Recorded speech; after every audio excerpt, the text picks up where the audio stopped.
Bonjour à tous, bienvenue. Alors, comme vous le savez, nous allons bientôt avoir une saison 4 pour Warhammer Underworld qui va être appelée Dire Chasm. Et au fil des derniers jours, on a pu voir qu'il y a eu énormément de news de games pour teaser la sortie de cette nouveauté, aussi bien des bandes que du jeu. Donc je vous propose en fait avec cette vidéo de faire un petit récapitulatif de ce qui a été montré, dit et annoncé. Et puis je ferai un focus sur certaines d'entre elles, puisque comme vous le savez sur ma chaîne, j'en ai montré quelques-unes, j'en ai indiqué quelques-unes et commenté quelques-unes. Donc là, je vous propose de refaire un point, et puis pour celles que je n'aurais pas fait avant, on va regarder en détail. Voilà, allez, on va commencer. Donc la première news, la première chose qu'ils nous ont annoncé, on va dire dans les actualités récentes, ça date du 27 novembre, où on nous indiquait l'avenir de Warhammer Underworld. Et on va regarder ça ensemble. Alors, vous voyez, on nous indiquait la date de sortie, donc la nouvelle saison donc, de Warhammer Underworld, donc la saison 4. Et on nous indiquait donc la date de sortie. Donc en janvier, donc après les fêtes, nous aurons les Kagras Rivers, je crois, de mémoire, si je ne me trompe pas sur le nom. Donc les Slave to Darkness. En février, nous aurons des Séraphons. Ensuite en mars on aura a priori je pense certainement peut-être des maîtres vampires ou on va voir, à voir. Et puis vous voyez il y a encore 3 autres plus les 2 bandes de la boîte de base, nous ça feront bien les 8 bandes de la saison. Voilà, et d'ailleurs les Kagras Ravageurs, donc ouais, j'avais dit River mais Ravageurs, ouais, avec les 4 figurines, un sorcier, les gros et voilà, et on vous montrait aussi les cartes. Voilà, qui vous montrait, vous voyez, qui était plutôt pas mal pour Zarcha, et pour Zarcha, je sais pas laquelle c'était, mais c'était plutôt sympathique. Et pour teaser un petit peu certainement les prochains Séraphons, je suppose, voilà la figurine qui était montrée. Voilà pour celle-là. On va regarder, hop, on va revenir. Alors, nous étions à celle-ci. Ensuite a été prévu les bandes qu'il y aurait dans la boîte de base. Donc vous pouvez voir la boîte avec le contenu, donc assez classique finalement quand on regarde les 3 précédentes. Donc c'est un terrain, certainement 1 ou 2 terrains double face. Et les jetons avec les cartes bien sûr, les 2 bandes. Donc là vous aurez dans les 2 bandes la bande Luminef que vous voyez ici, vous voyez, et la bande bande Slanesh pardon, qui arrivera derrière. Puis après on passait sur sur d'autres nouveautés. Donc voilà ce qu'il y avait sur cette annonce. Ensuite on va continuer. Là, donc ça c'était le 29 novembre. Au 1er décembre, on nous a indiqué un petit peu l'histoire d'Underworld pour nous dire que voilà, c'était un nouvel dans une montagne vivante entre guillemets. Voilà, on pouvait aller essayer de retrouver les trésors qui étaient cachés à l'intérieur. Voilà, ça c'était la petite nouveauté de ce 1er décembre. Ensuite, 1er décembre, on y était. On avait alors là, je vais m'arrêter un peu plus longtemps sur cette news parce que du coup, je ne l'ai pas faite. Autant j'ai fait, on le verra après. Il y a eu, ils ont montré ce qu'était la bande des Luminettes, mais là, donc en l'occurrence, on va repasser des Dread Pageant, donc des adorateurs de Slanesh. Donc voilà, elle est composée de ces 4 héros, de ces 4 figurines. Alors, ça commence donc par Vaziak the Gifted, qui est donc le leader, vous voyez avec le bouclier, la lance, et qui justifie le fait qu'il y ait une attaque à 2 marteaux, ce qui est plutôt bien, et 2 dégâts. Alors, ce qu'on regarde surtout sur les bandes, dites-moi si j'ai tort dans les commentaires, mais en général, quand on regarde en premier sur les bandes, au-delà des statistiques, c'est regarder là, comment il s'exalte. Donc là, après, donc là, il s'exalte si après une activation, les guerriers survivants donc de votre bande ont 6 ou plus blessures. Donc voilà, lui, il a 4 points de vie, il a 4 de déplacement, Et donc lui, ce qui est pas mal en réaction, après que ce guerrier est attaqué, après l'effet de dommage, on peut faire un dommage à ce guerrier ou on peut le soigner de 1. Donc c'est plutôt sympa. Donc la dynamique, vous voyez clairement, c'est on va se pimper un petit peu des dommages pour voilà, et puis on va monter derrière. Alors attention, parce que attention, on verra dans une des news qui est arrivée après que si vous avez l'intention de lui rajouter des points de blessure, des points de vie supplémentaires, vous allez voir que c'est un calcul à faire avec attention. En tout cas, ne pas atteindre 6 qu'on verra plus tard. Ensuite, le guerrier suivant, c'est Glissette.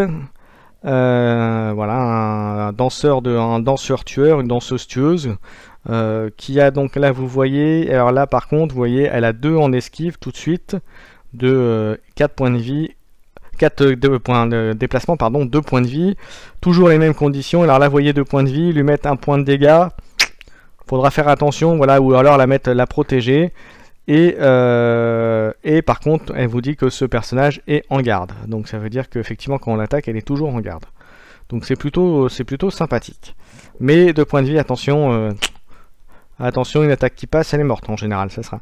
Azu, on va voir à peu près même tarif pour les points de vie, vous voyez. Par contre, lui, il a que 1 d'esquive, contrairement à l'autre qui en avait 2. Par contre, lui, le point fort, c'est qu'il a une attaque qui touche à 3 cases, pour 3, mais un seul point de dommage, c'est un peu la faiblesse. Et voilà, voilà, ce qui est plutôt pas mal, c'est les flèches du désir. Ce qui est plutôt pas mal, c'est que au lieu de le repousser, vous pouvez choisir de le pousser d'un hexagone. Donc en fait, vous contrôlez, la case dans laquelle il va atterrir. Donc c'est plutôt sympathique. Mais il est quand même un peu faiblard quand on regarde un peu les stats.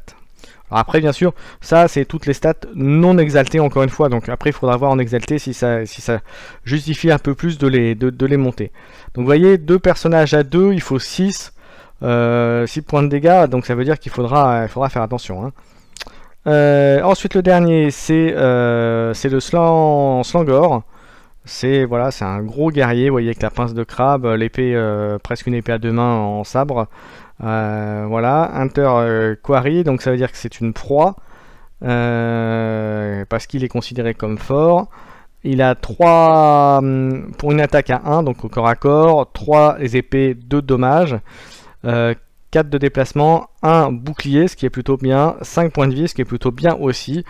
Et pareil que les autres, c'est à la fin après l'attaque, après avoir fait les dommages, on peut choisir de lui faire un dommage ou de le soigner de 1. Donc lui, clairement, on peut le mettre en tanking. Et vous voyez, pour atteindre 6, là, imaginez, on en met 2, 1, 3, 4. 4, il en faudrait 2 sur lui. Donc avoir 6 dommages sur les guerriers survivants, ça voudra dire qu'il faudra quand même que vous ayez, je pense, une ou deux améliorations à mettre pour des points de vie supplémentaires, des blessures supplémentaires, pour pouvoir remplir la condition proprement, comme on dit, et sans trop endommager prendre de risques, on va dire ça comme ça, même si c'est un jeu où il y a une prise de risque à ses conséquences. Alors maintenant on va regarder un petit peu, ils nous ont montré quelques cartes du deck. Donc on avait en carte d'action, on va dire ça comme ça, de pouvoir, on a le Lure of Slaanesh, donc la tentation de Slaanesh. On choisit un guerrier, le guerrier choisi, on peut le bouger d'un hexagone pour chaque guerrier survivant qui ont 1 ou plus blessures sur elle. Ensuite, on a une autre carte qui est, alors en anglais c'est Fuel de sensation, donc c'est rempli d'émotions, on pourrait dire ça comme ça, rempli de sensations, à voir comment ce sera traduit en français. On choisit un guerrier ami, on lui soigne de 1 ou on lui fait un dommage, donc ça peut être pas mal pour aller plus vite sur l'exaltation. Attention encore une fois, se mettre des dommages sur des figurines. Si vous avez une bande en face qui cogne ou qui, vous savez, peut avoir des actions de cleave. Donc vous savez, le cleave c'est pour toucher toutes les figurines d'enchaînement en fait, qui touchent toutes les figurines autour de la cible de la figurine. Donc là attention, s'il y a du multitouche, là ça peut être très dangereux pour votre bande. Ensuite on a le parfum énervant. Alors ça fait... Ah oui, moins un donnage à la première attaque, à la première action d'attaque et à la prochaine activation. Donc oui, par contre c'est sur un personnage, c'est une truc je suis pas super fan parce que ça n'empêche pas la figurine, voilà, parce que moins un sur un minimum de 1, bah, il y a quand même un dé. Imaginez c'est un critique, ça passe. Voilà, je suis pas super fan de ce type de carte, c'est quand même très très très dangereux. Ensuite, l'embrassade mortelle, on va dire ça comme ça, ou le câlin mortel, comme en fonction de comment vous voulez le traduire. Alors c'est une réaction, toujours un subterfuge. C'est une réaction après qu'un guerrier avec une attaque-action de distance 1 ou 2 qui cible un guerrier ami et qui fait des dommages.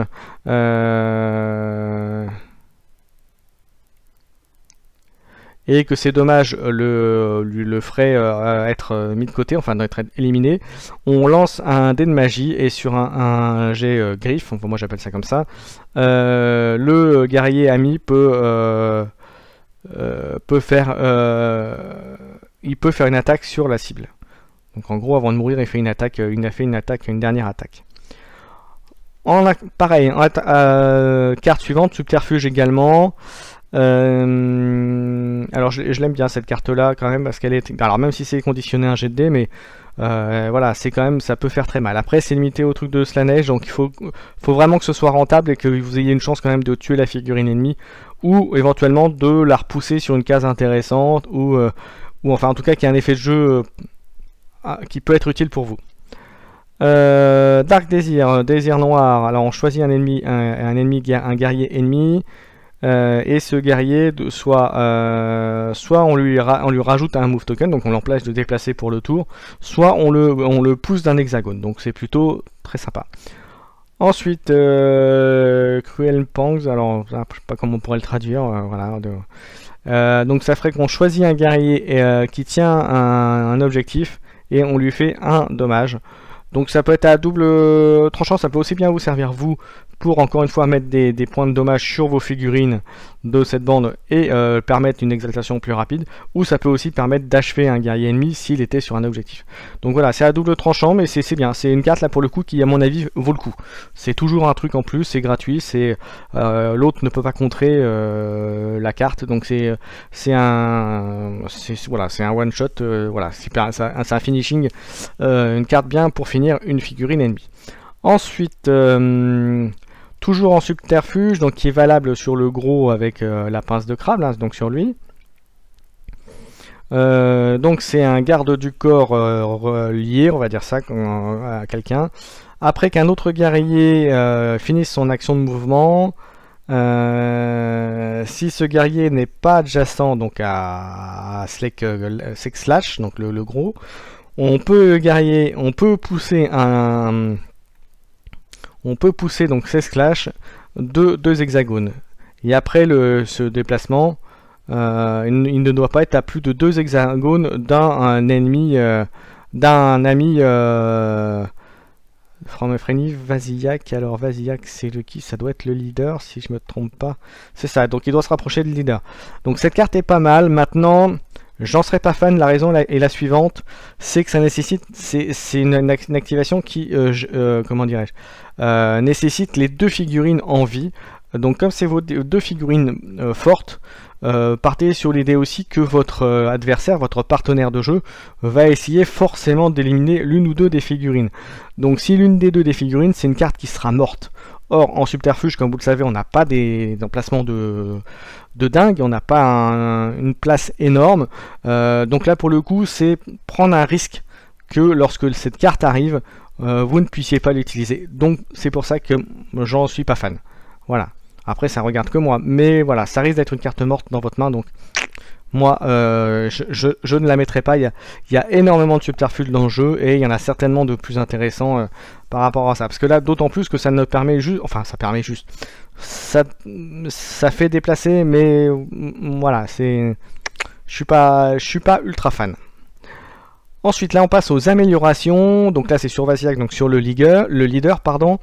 Et il fait qu'après une attaque qui a une distance de 1 ou 2, qui ciblait ce guerrier, on lance un dé sur un marteau, on prend un attachement, donc une amélioration de l'ennemi qui a tapé et on la discarde. Donc c'est plutôt fort, mais par contre c'est conditionné à ce que l'adversaire ait déjà mis un upgrade, une amélioration sur une unité. Donc c'est une carte qui est, alors encore une fois, qui peut être très bien sur du milieu aux fin de partie, contrairement pour le tour 2 ou 3, à partir du tour 2 ou 3, mais dans le tour 1 ne vous servira strictement à rien. Donc voilà, donc clairement pour moi je déconseille.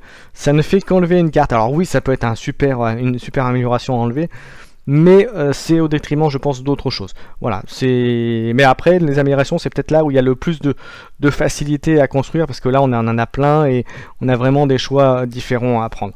Voilà, après c'est une réaction, donc ça permet quand même de faire un truc, mais moi je suis pas ultra fan, j'avoue.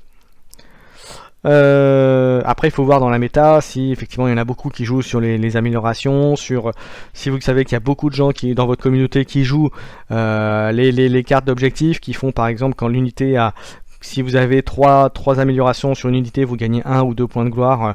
Voilà, bon là dans ces cas là ça peut valoir le coup de le jouer pour bloquer ce type d'objectif, mais après à voir, est-ce que ça vaut le coup de le mettre en pensant à ça et en prenant l'idée que c'est joué.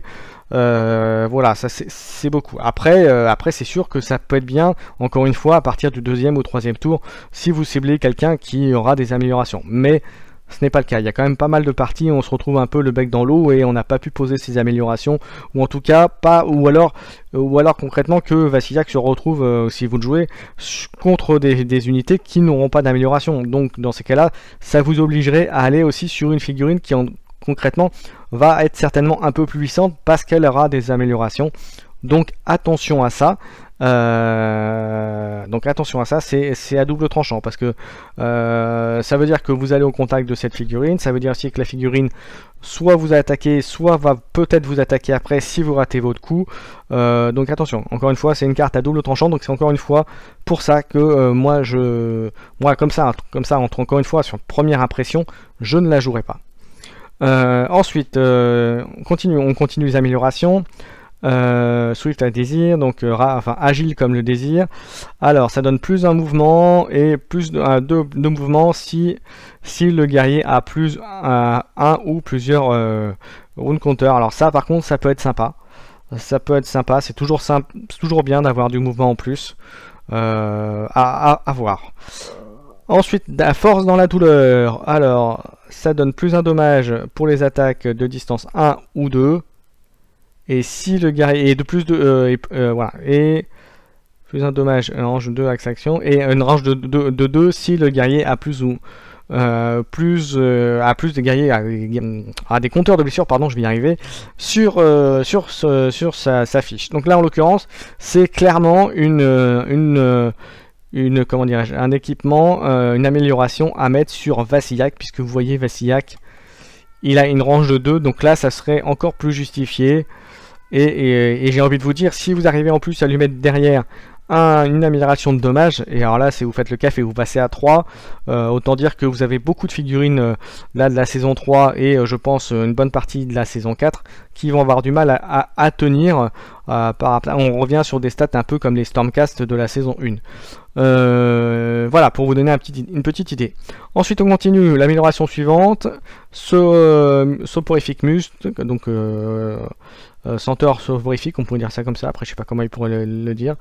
Alors le guerrier ennemi qui commence un mouvement d'activation à 2 cases de ce guerrier a un moins 1 de move jusqu'à un minimum de 0, donc c'est bien, ça dépend de ce que vous voulez faire, ça dépend de la bande que vous en avez en face, donc à voir. J'ai pas trop d'avis, mais c'est pareil, c'est pas un truc qui me botte plus que ça.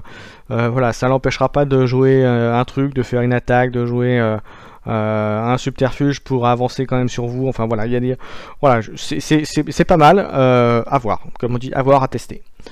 Ensuite, on a la résilience blessante, ou voilà, là, pour le coup, Sickening serait plutôt maladif, donc voilà. Alors, ça fait que quand ce guerrier se prend des dommages, on lance un dé de défense, et sur un bouclier, ce guerrier ne prend que un dommage. Donc là, pour le coup, c'est énorme. Là pour le coup c'est une capacité qui est énorme. Alors oui c'est conditionné à avoir un bouclier, mais un bouclier je vous rappelle c'est quand même 2 faces sur 6, donc c'est en gros une chance sur 3 de ne prendre que un dommage quand vous savez qu'il en a 5. Et si en plus vous prenez en compte qu'il faut mettre des points de blessure sur vos guerriers pour faire l'exaltation, et ben c'est plutôt très très fort. Voilà, on est état. Voilà, on continue. Amélioration, sadistic god. Donc l'attaque action. Alors ça en général je suis pas super fan de ces attaques là, sauf à mettre sur une figurine qui n'a pas une danse de 2, 3 et ça fait un dommage. Plus c'est le nombre de dommages qu'a la figurine plus 1 pour faire sur des points de blessure. Alors là ça peut être très très fort, mais pour le coup je le mettrais soit sur Vasilyak, et encore Vasilyak c'est alors lui c'est des épées et Vasilyak c'est des marteaux, donc je le mettrais plus clairement. Pour moi ce serait quelque chose qui irait sur Slay Clash, donc le gros ça sera plus utile sur Slay Clash clairement. Ensuite, la marque du prince noir en réaction, donc là c'est que sur Slay Clash pareil. Donc clairement une bande qui est manifestement centrée sur Vasilyak, mais surtout Slay Clash. Donc c'est votre figurine manifestement centrale de la bande, donc à protéger à tout prix et à agir avec lui aussi. Donc l'action marque du prince noir, ça fait que durant l'attaque à distance de 1 de ce guerrier, et avant l'attaque distance, donc là pour le coup c'est, voyez, c'est pas trop combo si on met les deux, mais après à la limite vous choisissez, hein. Vous faites un dommage à ce guerrier et on choisit soit un cleave, soit un snare. Un snare ça réduit, si j'ai bonne mémoire, le mouvement de 1 et voilà, et cette action a cette habilité jusqu'à ce qu'elle soit résolue. Donc c'est plutôt fort parce que ça vous permet de choisir quel effet vous allez faire. Donc c'est assez énorme. Et faire un cleave avec Slay Clash, donc il fait que 2 dommages, mais c'est pour ça, clairement dans cette bande il vous faudra je pense 1 ou 2 améliorations qui rajoutent du dommage, parce que voilà, ça me paraît important. Ensuite on a l'orientation distraite, -1 DAC à l'attaque action. Là pareil, je vais pas revenir sur ce que j'ai dit tout à l'heure, alors même si c'est en constant, mais ça n'empêche pas l'unité d'attaquer, donc voilà, c'est encore une carte où je suis pas... Ensuite danse sans fin, réaction. Après qu'un guerrier ami ait fait une action de mouvement, on peut le guerrier d'un hexagone ou de 2 hexagones. Et par contre tu fais un dommage à cette figurine. Donc là pour le coup je suis pas fan du tout. Même si ça lui permet de se déplacer, je vous rappelle que la figurine n'a que 2 points de vie. Que si en plus vous devez mettre des points pour atteindre les 6, que vous êtes déjà limite en termes de points de vie, si vous voulez en mettre sur votre bande sans vous mettre trop en danger, là clairement lui mettre encore un dommage en plus, elle est morte quoi. Surtout qu'il y a plein de cartes qui permettent de rajouter un dégât en plus, de pousser, de faire un dégât, voilà. Mais bon. Après on a la volée cruelle, donc là c'est pour Azu, donc l'archer. Et après ce guerrier fait une attaque à distance, donc son attaque avec l'arc hein, bien sûr.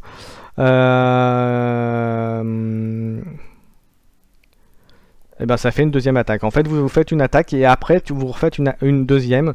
Alors par contre ça ne fait que un dommage. Mais si vous avez moyen d'y augmenter, même avec un subterfuge, une attaque, un point de dégâts supplémentaire, je pense que là pour le coup vous pouvez faire le café. Ensuite Vicious Barb, donc des barbelés vicieux, on pourrait dire ça comme ça. On choisit un ennemi guerrier adjacent à un ou plus de vos guerriers amis. Et ce guerrier, s'il est exalté, il devient non exalté. Et surtout il ne pourra plus s'exalter. Et ça se reste jusqu'à la fin du round ou jusqu'à ce que ce guerrier soit en out action. Donc ça j'aime bien, mais c'est ponctuel. Alors après il faut vraiment choisir une figurine sur laquelle le fait de le passer en non exalté va apporter quelque chose. Voilà, mais je suis pas, pour le coup je pense qu'il y a mieux à mettre que cette carte là, mais elle reste très forte quand même. Ensuite, Share de Pain, donc c'est douleur partagée, on va dire ça comme ça. Alors ça fait jusqu'à la fin. Alors on le fait pendant l'attaque action d'un guerrier ennemi qui cible bien sûr un guerrier ami. Et après qu'on détermine si le succès, enfin l'étape de succès, et quand on fait les dommages, on choisit un guerrier ami qui est à 3 cases. et c'est le guerrier à 3 cases qui se prend les dommages à la place. Alors c'est bien et pas bien. Encore une fois, c'est bien. Ça peut être bien pour atteindre les 6.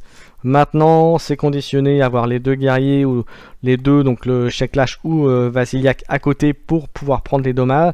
Que ça va les affaiblir. Alors, ça va sauver une figurine qui a 2 points de vie comme l'archer ou Glissette. L'archer Azu ou Glissette. Mais pour moi, ça reste situationnel parce qu'on ne sait jamais dans quelle position on sera. Voilà, à moins que vous savez, à moins de savoir à l'avance effectivement comment on sait ce qu'on a, mais bon voilà, à voir, mais ça peut être une bonne carte, je suis d'accord avec vous, ça peut être une bonne carte. Donc encore une fois, n'hésitez pas à mettre en commentaire ce que vous pensez de tout ça. Je vais peut-être des erreurs d'analyse, hein, bien sûr, je ne prétends pas être parfait, donc n'hésitez pas à me dire tout ça. Alors ensuite, on a le Rush of Sensation, on va essayer de se dépêcher, parce que mine de rien, j'ai dit que je fais les news, mais là je suis resté un peu longtemps là-dessus. Alors après que ce guerrier ami a fait une attaque action, qui a tué une ennemie, on peut faire une move action. Donc là pour l'instant ça peut être bien. Encore une fois, c'est pas joué contre toutes les bandes, donc attention quand même à regarder plutôt dans la cercle de jeu quelles sont les bandes qui sont jouées. Vous tombez sur des bandes qui sont un peu tanky, qui ont un peu de points de vie, qui ont de la bonne résistance. Cette carte là va être une carte morte dans votre main, donc à vérifier. Allez, on va passer aux objectifs. Bon, on va essayer d'aller un peu plus vite. Alors, en immédiat, après qu'une activation de 1 ou plusieurs guerriers adjacents à 1 ou plusieurs guerriers ennemis, sans s'occluter, oui, pourquoi pas, à voir. Pour 1, ouais, ça veut dire que vous avez 4, en sachant que dans les 2, vous avez 2 fragiles. Est-ce qu'ils vont tenir l'attaque de votre ennemi? Ça veut dire que vous partez un peu sur l'idée aussi que l'autre va rater. Ouais, je suis pas fan. Et puis surtout qu'en entre guillemets en objectif immédiat, il y a certainement d'autres plus intéressants. Excess de carnalité, alors ça fait on score immédiatement après que 2 ou plus guerriers sont adjacents au même guerrier ennemi. Pareil, même truc, vous avez que 4, avec donc 2 unités très faibles. Ça peut se scorer facilement, surtout au premier tour, je pense. Mais voilà, c'est les deux se peuvent se scorer, hein. Mais ensuite, excès d'avidité pour 2, on score à la fin d'une phase si vos guerriers tiennent plus d'objectifs que l'autre bande. Alors ça peut être bien ou pas. Ça peut être bien si vous jouez une bande qui a 3 guerriers en face, hein. Je prends par exemple les orques de la saison 3, là vous êtes à 4 au premier tour. Si vous jouez défensif, vous allez sur vos objectifs si vous en avez mis dans votre zone de jeu, et là vous gagnez les deux. Voilà, ça peut être bien. À voir, là ça dépendra plus de votre façon de jouer, si vous serez plutôt agressif ou serez plutôt défensif et prendre des objets. Ensuite, Endless Rivel, alors on score immédiatement après qu'une activation. Si tous les survivants ont plus de... tous les guerriers ont plus de mouvement ou de charge token. Alors ça c'est très facile à jouer, hein. Là pour le coup celui-là il est facile. Vous jouez en premier au premier tour, vous faites une charge, juste une charge ou un mouvement, boum, vous en avez plus que votre adversaire, boum, vous scorez un. Là pour le coup vous voyez c'est rapide, enfin la condition est rapide. Donc là pour le coup je le mettrai direct. Et puis même au tour d'après, vous commencez au tour d'après, boum, comme les tokens vous les mettez après avoir joué et qu'à la fin d'un tour les tokens sont enlevés, là pour le coup c'est un gratos. Ou alors vous avez vraiment pas de chance, vous n'aurez pas l'initiative du tout, mais il y a de grandes chances. Voilà, il y a de grandes chances que vous la scorez celle-là. Donc celle-là, pour moi vous la mettez d'office. Après avoir après la constitution du reste, mais voilà, pour moi c'est il est plutôt bien. Ensuite, Cavalcade of Madness. Alors, on le touche à la fin d'une phase s'il y a 3 ou plus de guerriers survivants et que chacun est inspiré. Alors ça c'est facile à faire à partir du moment où vous avez fait les 6 de blessures, puisque à ce moment-là c'est tous vos guerriers qui sont enfin qui s'inspirent. Oui, parce que la condition... Voilà, c'est après son activation, s'il y a 6 ou plus... Ouais, d'accord. C'est jouable, clairement c'est jouable. Voilà. Ensuite, belle mort, on va dire ça.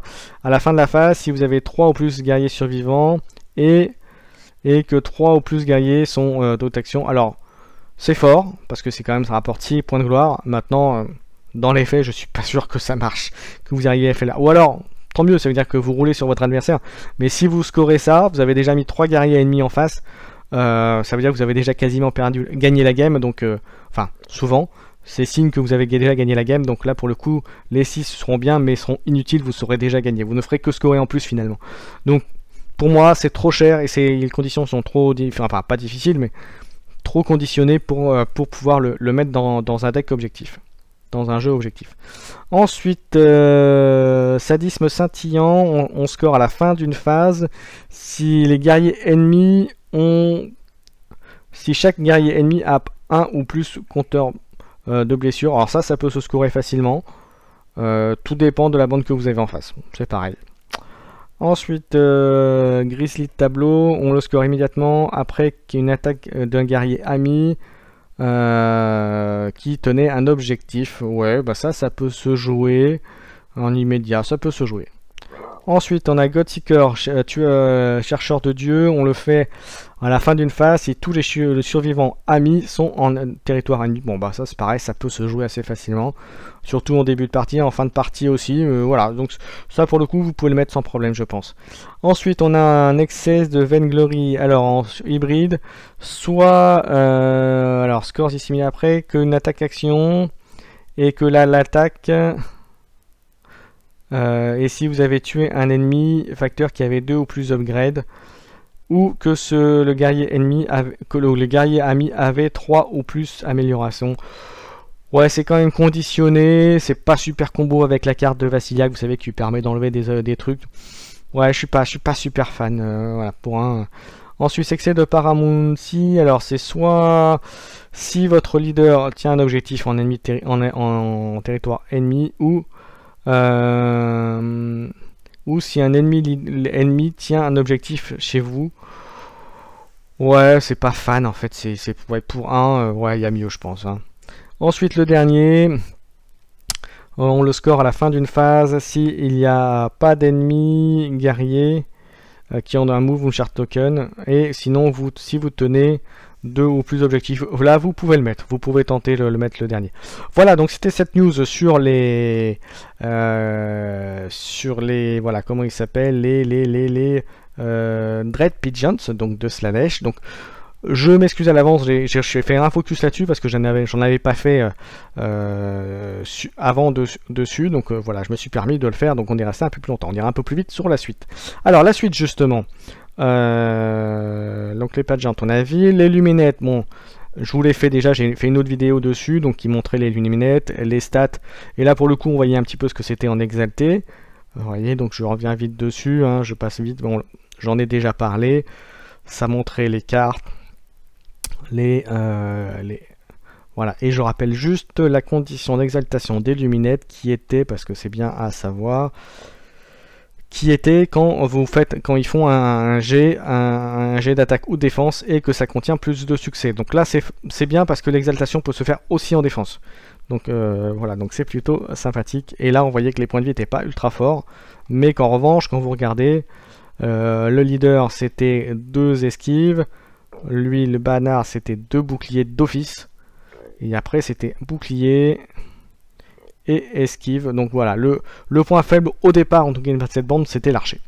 Voilà, voilà pour cette news. On va continuer, hop, on va continuer à regarder ce qu'il y avait ensuite. Alors on avait ensuite une note qui nous indiquait, voilà, qu'il y aurait deux nouvelles choses qui allaient arriver de mécanique. Donc il y avait la fin qui, comme ils disent, représentait l'envie des créatures de Beastgrave, voilà, de combattre. Et donc, les compteurs de fin pouvaient être aussi bien, ce qu'ils expliquaient, aussi bien une bénédiction qu'une malédiction. Et voilà, et ça peut vous permettre de vous donner des pouvoirs, mais aussi de vous rendre vulnérable à certains effets. Et le deuxième effet, c'est primatie, donc primaire ou instinct primaire, on pourrait dire ça comme ça. Alors je crois qu'ils l'ont donné en français il n'y a pas longtemps, mais voilà, ça représente la savagerie de Gur, donc c'est voilà, c'est la supériorité brutale, on va dire ça comme ils aiment ça. Et voilà, ça vous permet encore une fois d'avoir des points des points des points supplémentaires, afin d'avoir de nouvelles capacités, mais aussi d'affaiblir également. Et voilà, est-ce que j'avais autre chose à vous dire là-dessus? Non. C'est bon, on va passer à la news suivante. Donc ça, c'était une news du 4 décembre. Donc vous voyez, on se rapproche, on se rapproche. Alors, Designer, on l'a fait. Designer, voilà. Ensuite, les grands changements d'Underworld. Alors, celle-là était nous, je ne l'ai pas fait de truc dessus parce que finalement, c'est assez rapide. Mais il y a quand même des infos intéressantes. Donc, ça reprenait le fait que dans la boîte de base, vous aviez les lunettes contre les Slanesh. Donc, j'en ai parlé tout à l'heure. Ça vous indiquait, ça reprend en fait un petit peu même les news que j'ai fait juste avant. Hein.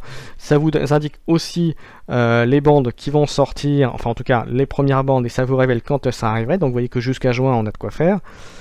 Des nouvelles rules bien sûr, et ça vous indique aussi, et là c'est très important, et ça revient à ce que je disais tout à l'heure en premier, c'est que quand on en reviendra après, voilà, ça vous indiquera aussi qu'il y aura plusieurs types de formats de jeux. Voilà, que ça vous dit que les grandes brawls utiliseront la règle de Arena Mortis. Voilà, qu'il y aura des grands clashs, il y aura plein de choses, bien sûr, lorsque les conditions sanitaires le permettront. Il y aura également un format championnat, un rôle à relique qui permettra de jouer avec toutes les bandes de toutes les saisons, et également un format Vanguard qui permettra de jouer avec juste les bandes et les cartes de la saison en cours. Donc ça c'est plutôt bien. Voilà, ça vous donne des symboles, etc. Voilà, donc ça c'était la petite annonce, donc c'était pas celle-là auquel je pensais au début, mais on va arriver juste après. Donc ça c'était le 4 décembre. 4 décembre, ça c'était les pré-orders, je crois pas qu'il y avait grand chose dessus, non, ça on avait fini. Ouais, donc ça c'était avec les dés en plus, si vous voulez prendre un t-shirt, bon voilà, on a fini.